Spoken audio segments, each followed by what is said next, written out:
பழிவாங்கல் நடவடிக்கை இருக்குன்னு நினைக்கிறீங்களா சார்? இதெல்லாம் ஒரு இப்போ கேஸ் ஹேண்டில் பண்ணால் கண்டிப்பாக.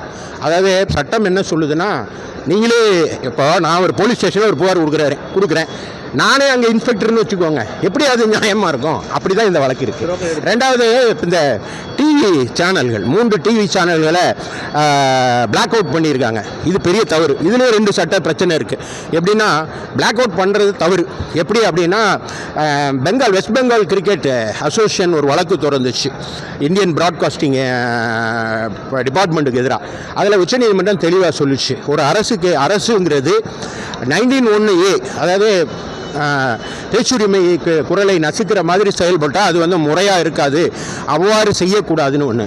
இன்னொன்று, ஒரு அரசு கேபிள் டிவி கார்பரேஷன் நடத்த முடியுமாங்கிறதே கேள்வியாக இருக்குது. ஏன்னா அது வந்து ப்ராட்காஸ்டிங் சட்டப்படி ரிஜிஸ்டர் பண்ணியிருக்கணும். தமிழ்நாடு அரசு கேபிள் இன்னும் ரிஜிஸ்டர் பண்ணதான் எனக்கு தெரியல. அப்படி இருந்தால் அதுவும் தவறு. அதாவது இது வந்து குரலை, ஜனநாயகத்தின் குரலை ஒடுக்குகிறது.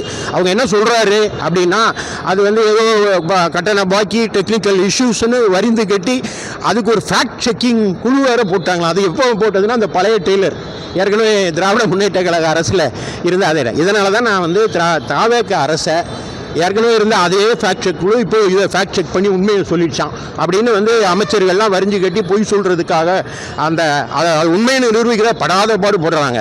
இதிலேருந்து என்ன தெரியுதுன்னா, திராவிட முன்னேற்ற கழக அரசுலேருந்து அதே ஃபேக்ட் செக் குழு இப்பொழுது ஒரு தாவேக அரசுக்காக வரிந்து கட்டி பேசுகிறதை பார்க்கிற போது இது திராவிட முன்னேற்ற கழக அரசின் கார்பன் காப்பி தான் தாவேக அரசு என்பது புலனாகிறது. நன்றி நன்றி நன்றி.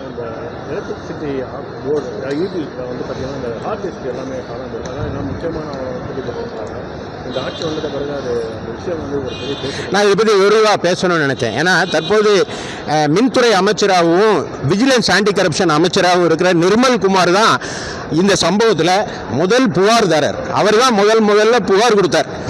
இந்த ஆட்சி திராவிட முன்னேற்ற கழக அரசு நடைபெறுகிற போது இப்படி ஒரு சம்பவம் நடந்ததுன்னு விஜிலன்ஸுக்கு அவர் தான் புகார் கொடுத்தார். No man should be judge in his own காஸ்ன்னு இருக்கு. தன்னுடைய வழக்கில் தானே நீதிபதியாக இருக்க முடியாதுன்னு.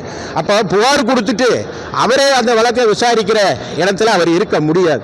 எனவே ஏற்கனவே சுப்ரீம் கோர்ட் பல தடவை சொல்லியிருக்கு, இப்போ டிஸ்க்கு காணாமல் போயிடுச்சு, அதை கண்டுபிடிச்சாச்சுன்னு சொல்கிறாங்க. அந்த கண்டுபிடிச்சது அந்த டிஸ்க்கு தானே, அதில் இந்த விஷயங்கள்லாம் இருக்கான்னு பார்க்கணும். 2 விஷயம் இதில் இருக்குது.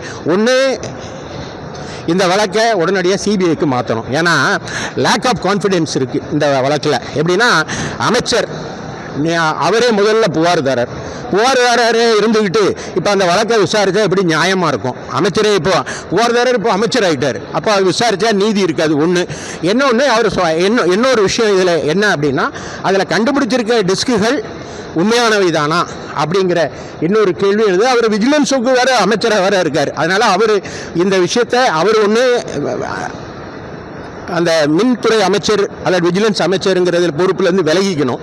அப்படி இல்லை, இந்த வழக்கை சிபிஐ கொடுத்துடணும். பிளே ஸ்டோர் மற்றும் ஆப் ஸ்டோரில் இருந்து பாலிமர் செயலியை QR கோடு மூலம் பதிவிறக்கம் செய்யுங்கள். செய்திகளை உடனுக்குடன் பெறுங்கள்.